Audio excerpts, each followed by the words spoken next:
இந்த வீடியோவில் நம்ம strategy as a winning proposition அப்படிங்கிற பற்றி தான் பார்க்க போகிறோம். ஸ்ட்ராட்டஜி அப்படிங்கிறது a series of actions designed to increase the profits of an organization and to build a unique position of an organization அப்படிங்கிறத நம்ம முன்னாடியே ஒரு வீடியோவில் எக்ஸ்பிளைன் பண்ணியிருக்கேன். அதாவது ஒரு ஆர்கனைசேஷன் பல வருடமாக தன்னுடைய கோர் காம்பிடன்சஸை ஐடென்டிஃபை பண்ணி அதை ஒழுங்காக செஞ்சாலே அதுவே ஒரு யூனிக் பொசிஷனாக கொண்டு வந்துடும். ஆப்பிள் கம்ப்யூட்டர்ஸ், சுந்தரம் ஃபேஷனர்ஸ், இந்த மாதிரி நிறைய கம்பெனிஸை பற்றி நம்ம முன்னாடி உள்ள வீடியோஸில் நம்ம பேசியிருப்போம். ஆனால் அதே இது கொஞ்சம் வித்தியாசமாக ஒரு புக்கில் எழுதியிருக்காங்க. அந்த புக்கை பற்றி தான் நம்ம பார்க்க போகிறோம். Learning from the book playing to win how strategy really works by Lafley and Roger Martin அப்படிங்கிறது தான் இந்த புக்கோட பேர். இது அமேசானில் கிடைக்கிறது, ரொம்ப சீப்பாகவும் இருக்குது. நீங்கள் தயவு செஞ்சு இதை வாங்கி படிக்கலாம். ரொம்ப அருமையான புக்கு. அவங்க என்ன சொல்கிறாங்கன்னா, மொத்தமே 5 பாயிண்ட் தான், 5 பாயிண்ட்டு தான் சொல்கிறாங்க. ஸோ அவங்க சிம்பிள் டெஃபினேஷன் ஆஃப் ஸ்ட்ராட்டஜிலேருந்து ஆரம்பிக்கிறாங்க. A strategy is a coordinated and integrated set of 5 choices. A winning aspiration, ஜெயிக்கணுங்கிற ஒரு வெறி, வேர் டு பிளே, எங்கெல்லாம் விளையாட போகிறோம், இந்தியாவிலையா இல்லை உலகத்துலையா, எல்லாத்தையும் நம்ம தீர்மானம் பண்ணணும். ஹவு டு வின், எப்படி ஜெயிக்கணும், core capabilities or core competencies ரெண்டும் ஒன்று தான், அண்ட் மேனேஜ்மெண்ட் சிஸ்டம்ஸ். இதை ஒவ்வொன்றா நம்ம இந்த வீடியோவில் பார்க்கலாம். இப்போ அடுத்தது winning proposition. Any strategy should result in winning. Simply said, increase profitability and profits year on year. எப்போ பாரு துட்டு பண்ணிட்டு இருக்கணும், எல்லாமே மணி தான். இதோ அஜித் சினிமாவை வரா மாதிரி எல்லாமே பணம் தான். பணம் இல்லைன்னா ஒன்றுமே பண்ண முடியாது. அதுக்கு தான் ஸ்ட்ராட்டஜிங்கிறது எப்பொழுதுமே நம்ம என்ன செய்கிறோமோ எப்படி செய்கிறோமோ அதை பொறுத்து தான் இருக்குது ஸ்ட்ராட்டஜிங்கிறது. ஸோ இதுதான் ஹிந்துஸ்தான் யூனிலிவர் HUL அப்படிங்கிறது. Where to play, the company clearly plays இந்த value for money upper middle class market. அது சோப்ஸாக இருந்தாலும் சரி, டிட்டர்ஜெண்ட்டாக இருந்தாலும் சரி, ஷாம்புவாக இருந்தாலும் சரி, எந்த பொருள் பார்த்தாலுமே கிளினிக் ப்ளஸ் அப்படிங்கிறது அவங்க ஷாம்பு தான். ரொம்ப சீப்பாக தான் கிடைக்காது, அது விலை ஜாஸ்தி தான். ஆனால் அதே ப்ராடக்ட்டு 2 ரூபா சேச்சே பேக்கெட்டுலையோ ஒரு 1 ரூபா சேச்சே பேக்கெட்டில் கூட கிடைக்கும். அதே மாதிரி தான் பெப்சோடன்ட் டூத் பேஸ்ட்டை 10 ரூபாய்க்கு கொடுப்பாங்க, க்ளோஸ்அப் 20 ரூபாய்க்கு கொடுப்பாங்க. அதெல்லாம் எக்ஸலண்ட் ப்ராடக்ட்ஸ். ஆனால் அதை ஏழைங்களும் வாங்கணும், சாதாரண மக்களும் வாங்கணுங்கிறதுக்காக 10 ரூபாய்க்கும் கொடுத்துட்ருக்காங்க. As far as reach is concern, it is a true pan India player. India பூரா எங்கே வேணாலும் கிடைக்கும். It always plays big, very big through its huge distribution network. பெரிய லெவலில் விளையாடணும் அப்படிங்கிறது தான் அவங்களுடைய அம்பிஷன். இப்போ ரீசெண்டாக நாங்கள் அந்தமான் அண்ட் நிக்கோபார் ஐலண்ட்ஸ் போயிருந்தோம். அங்கே கூட பார்த்திங்கன்னா எங்கே பார்த்தாலும் இந்துஸ்தான் ப்ராடக்ட் தான் கிடைக்கும். ஸோ இதுலேருந்து என்ன தெரியுதுன்னா, அவங்க எங்கே வேணால் விளையாடுவாங்க, எப்படி வேணால் விளையாடுவாங்க. இப்போ அடுத்தது பார்த்திங்கன்னா ஹவு டு வின். சாதாரணமாக அவங்க எந்த ப்ராடக்ட்டுமே ரொம்ப நல்ல ப்ராடக்டாக தான் இருக்கும். அவங்கள்ட்ட தரம், தட் இஸ் குவாலிட்டி, அதை அசியூம் பண்ணிக்கலாம். நிச்சயமாக ரொம்ப நல்லாயிருக்கும். அதுக்கப்புறம் தான் அவங்க அட்வர்டைஸ் பண்ணுறாங்க.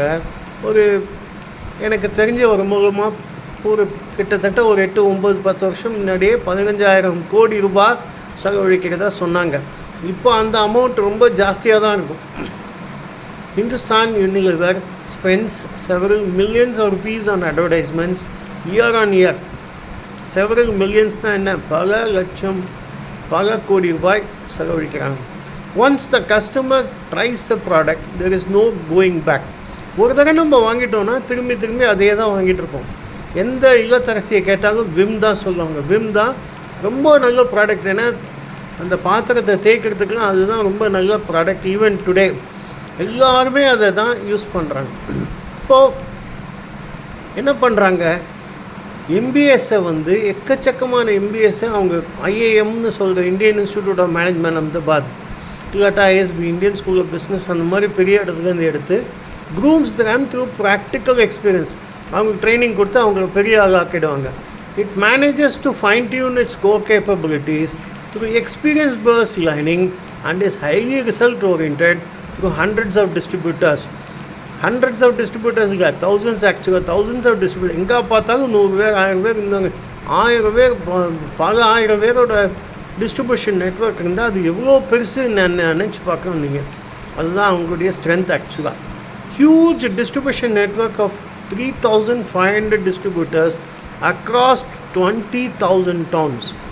இப்போ வந்து பொட்டி கடை தான் அவங்களுக்கு ஜாஸ்தி. ஏன்னா 80% சேல்ஸ் வந்து அதுக்கு விட கூட வந்து அவங்களுக்கு வந்து இந்த குட்டி பொட்டி கடை, அண்ணாச்சி கடை அந்த மாதிரி இடத்துலேருந்து தான் வருது. அதனால என்ன பண்ணுறாங்க, அங்கேயே கொண்டு போய் சேர்க்குறதுக்கு அரேஞ்ச்மெண்ட் பண்ணிட்டாங்க. கொஞ்சம் கொஞ்சமாக என்ன ஆகும்னா, டிஸ்ட்ரிபியூட்டர்ஸ் வந்து அவங்களுக்கு உண்டான இது will be responsible for handling orders and payments from local stores. அங்கேருந்து ஒரு துட்டை வாங்கி கொடுக்குறதுக்கு தான் அவங்க பொறுப்பு கொடுக்கப்படும். மற்றபடி warehousing and last minute delivery எல்லாத்தையும் அவங்க தான் பார்த்துக்க போகிறாங்க. யார்? இந்துஸ்தான் யூனிலிவர். இப்போ சென்னை, டெல்லி, பாம்பேலாம் ஆரம்பிச்சிட்டாங்க. இப்போ கொஞ்சம் கொஞ்சமாக பேன் இண்டியா பண்ணுவாங்க. 80% of all sales of Hindustan Unilever comes from Kirana stores all over India. HUL products reach 9 million stores. 1 மில்லியன்கிறது 10 லட்சம். ஸோ 90 லட்சம் ஸ்டோர்ஸ் இருக்கா அவங்களுக்கு. எங்கே பார்த்தாலும் இந்தியா பூரா 90 லட்சம் ஸ்டோர்ஸ். அதை தவிர டைரக்ட்லி 3 மில்லியன் ஸ்டோர்ஸ். அதுவே டைரெக்டாக அவங்க கொண்டு போய் சேர்க்குறது இது மட்டும் 3 மில்லியன், அதாவது 30 லட்சம் ஸ்டோர்ஸை வந்து அவங்க வந்து கொண்டு போய் டைரெக்டாக சேர்க்குறாங்க. This amazing distribution network is a huge core capability of HUL. அடுத்தது பார்க்கலாம். Core capabilities are not built in a day. They take at least 2 decades to build and even longer to sustain, since talent attrition can always occur. In fact, the CEOs of several FMCG companies are all high-performing former top executives. அங்கேருந்து வேலை செஞ்ச பெரிய பெரிய லெவலில் GM level, vice president level, அந்த மாதிரி லெவலில் இருக்கிற ஹிந்துஸ்தான் யூனிலிவர் எக்ஸிக்யூட்டிவ்ஸை மற்ற கம்பெனி அவங்க எடுத்துன்னு போய்டுறாங்க. Hindustan Unilever always builds a massive talent pipeline in each product segment. அப்படி இருந்தாலும் கூட அவங்களுக்கு எக்கச்சக்கமான மேனேஜர்ஸ் இருக்கிறதுனால ஒருத்தர் போனாலும் இன்னும் ஒருத்தர் போகிறாங்க. ஹிந்துஸ்தான் யூனிலிவரோட மேனேஜ்மெண்ட் சிஸ்டம்ஸ் எல்லாருமே, எல்லா கம்பெனி MNCனா அப்படி தான் இருக்கும். ஆனால் ஹிந்துஸ்தான் யூனிலிவர் அதே மாதிரி தான். அவங்களுக்கும் நிறைய சிஸ்டம்ஸ் இருக்குது. சிஸ்டம்ஸுங்கிறத பற்றி நம்ம முன்னாடியே ஒரு வீடியோவில் பார்த்துருக்கோம். அட்டெண்டன்ஸ் மேனேஜ்மெண்ட் அதுக்கு கூட தான் ஒரு சிஸ்டம்னு சொல்லுவாங்க. அதே இது financial management system, supply chain management system, எல்லாத்துக்கும் அவங்களுக்கு வெவ்வேறு இது இருக்கும். ரோல்ஸ் அண்ட் ரெஸ்பான்சிபிலிட்டிஸ் கிளியராக ரீஜனல் சேல்ஸ் மேனேஜர் அந்த மாதிரி இடத்துல ஒவ்வொருக்கும் ஒரு இது கொடுத்துருப்பாங்க, பொறுப்பு கொடுத்துருப்பாங்க. ஃபேக்ட்ரி மேனேஜர்னால் அதுக்கு ஒரு தனியாக லிஸ்ட் இருக்கும், இதுதான் நீங்கள் செய்யணும் அப்படின்னு. அதுக்கு பேர் தான் systems. It is always survival the fittest and every thing is based on the systems orientation. நீங்கள் அதுக்குள்ளே போய் தான் வேலை செய்யணும். அதை வேலை செய்யும் பொழுது உங்களுக்கு ரிசல்ட்ஸ் கேட்பாங்க, துட்டு தான் கேட்பாங்க. எங்கே பார்த்தாலும் இப்போ ஃபேக்ட்ரினா பைசா கம்மி பண்ணுன்னு சொல்லுவாங்க ஒவ்வொரு இடத்துலையும். ஸோ எல்லா இடத்துலையுமே உங்களுக்கு வந்து ரிசல்ட்ஸ் தான் முக்கியம். அதுதான் ஹிந்துஸ்தான் யூனிலிவரோட பெரிய மகிமை. இப்போது வந்து even today the management systems of Hindustan Unilever are implemented in one way or the other in other major FMCG companies by the new CEOs who are all former HUL top managers. This is a well-known truth in the Indian corporate sector. இவங்க போய் என்ன பண்ணுறாங்க, இதே மாதிரி கற்றுண்ட பாடத்தை எல்லாத்தையும் இதே மாதிரி சிஸ்டம்ஸை அங்கே கொண்டு போய் சேர்த்துடுறாங்க.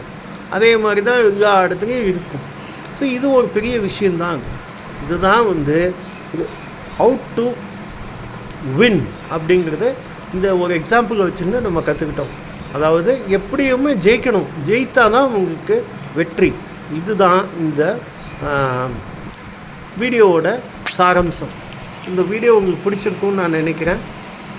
தயவு செஞ்சு இதை மற்றவங்களோட ஷேர் பண்ணுங்கள், லைக் பண்ணுங்கள், நம்ம சேனலுக்கு ஆதரவு கொடுங்க. மிக்க நன்றி.